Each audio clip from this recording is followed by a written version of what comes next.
Assalamualaikum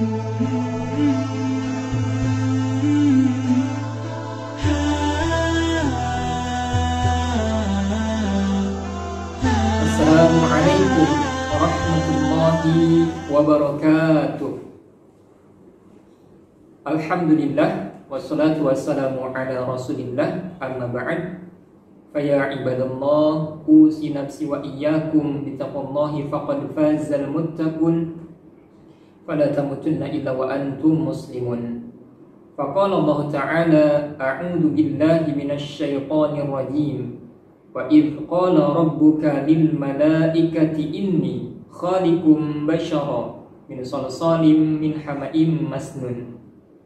Wa qala aydan, wa idh qala rabbuka lil malaikati inni ja'ilun fil ardi khalifah qalu ataj'alu fiha man yufsidu fiha wa yasfiku ad-dima wa nahnu nusabbihu bihamdika wa nuqaddisu lak qala inni a'lamu ma la ta'lamun. Al-ayah.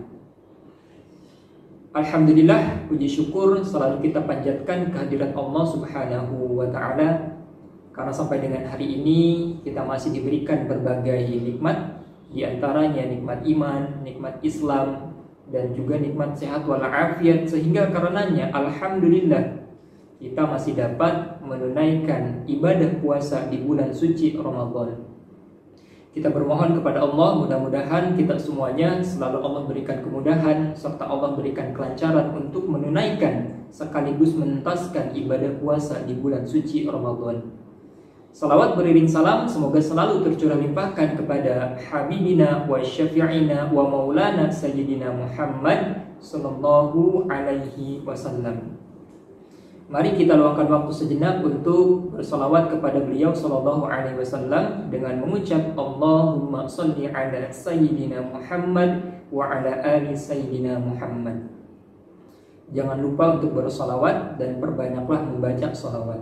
Innallaha wa malaikatahu yusholluna 'alan nabi ya ayyuhalladzina amanu shollu 'alaihi wa sallimu taslima. Mudah-mudahan salawat yang baru saja kita bacakan bisa menjadi syafaat kita di yaumul hisab kelak. Amin ya rabbal alamin.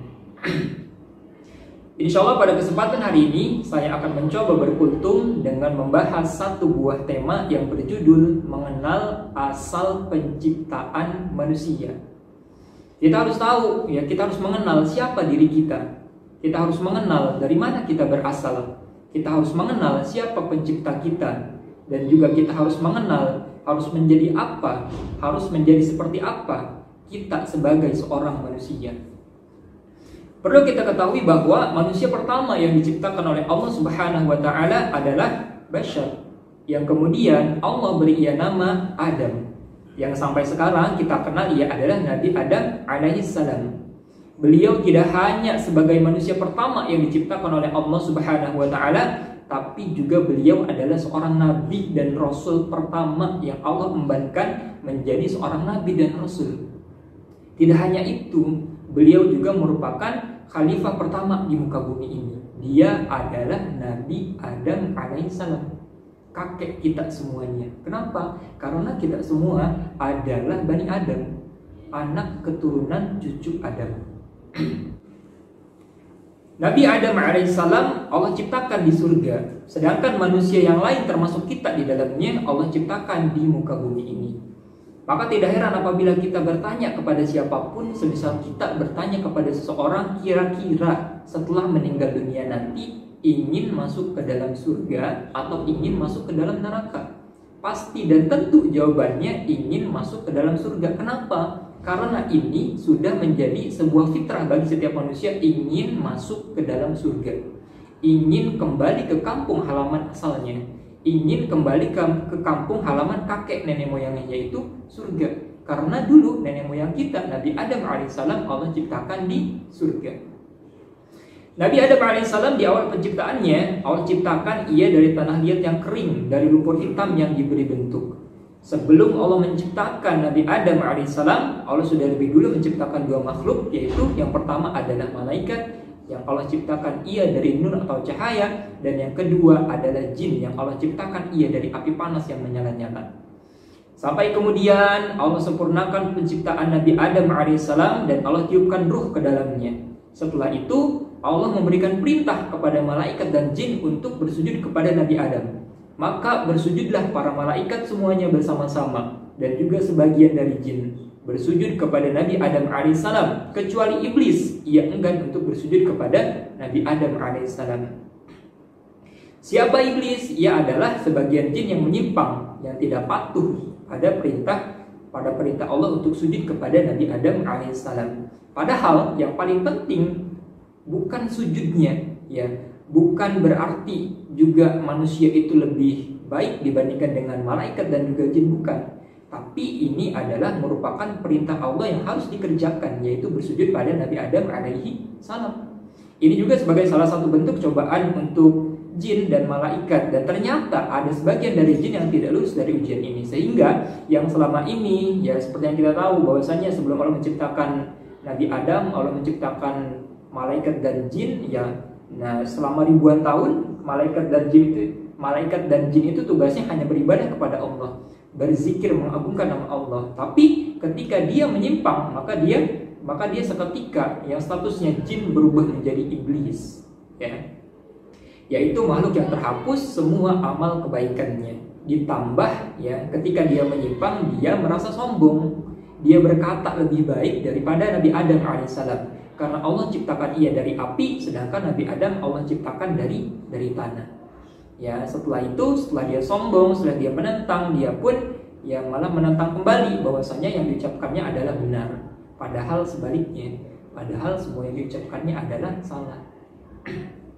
Nah, jin yang menyimpang ini, yang sudah menjadi iblis itu, tidak lagi beriman kepada Allah Subhanahu wa taala, padahal ia tahu bahwasanya Allah itu adalah Maha penerima taubat, ya.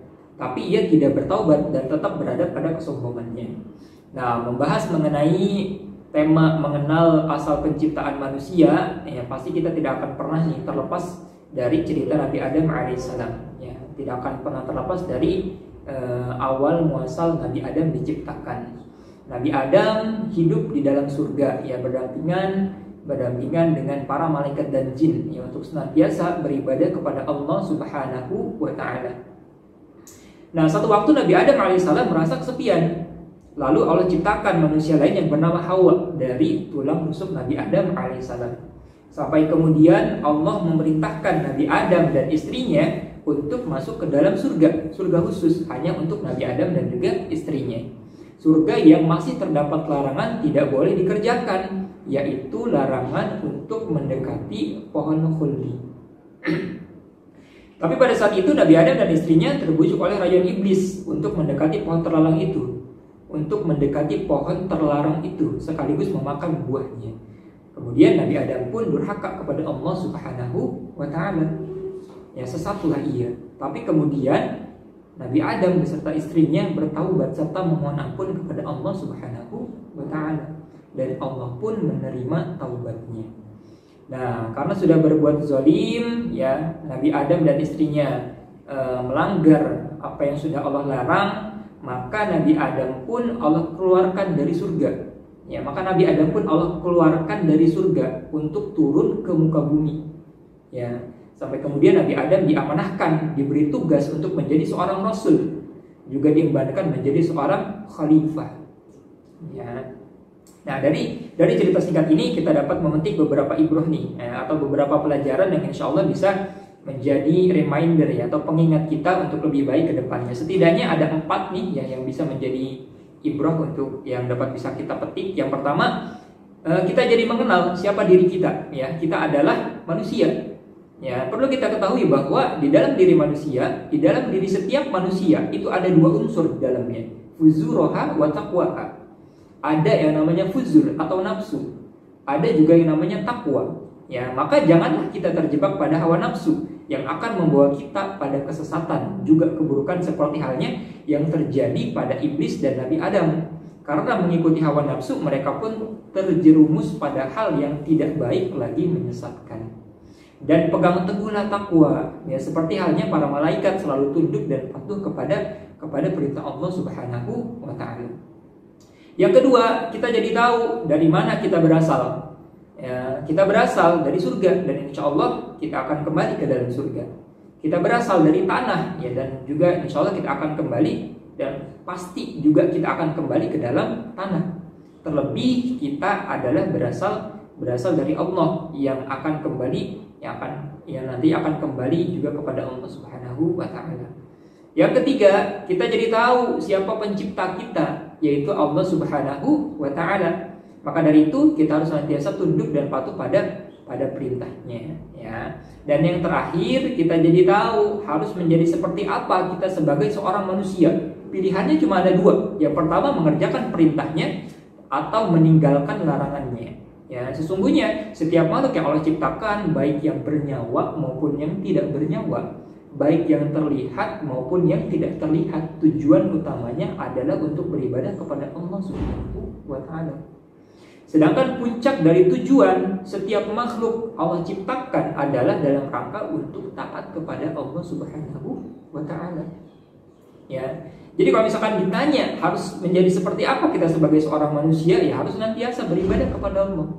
Harus senantiasa taat kepada Allah, harus senantiasa menjalankan perintah Allah, harus senantiasa menjauhi segala larangan yang sudah dilarang oleh Allah Subhanahu wa taala. Setidaknya ada 4 ibrah ya dari cerita singkat mengenal asal penciptaan manusia. Mudah-mudahan ini bisa menjadi reminder untuk kita semuanya untuk bisa lebih baik lagi ke depannya. Wallahu a'lam bishawab. Ya, mungkin hanya itu yang dapat saya sampaikan, kurang lebihnya mohon maaf. Al-aqu salim fil jismi salim. Wassalamualaikum warahmatullahi wabarakatuh.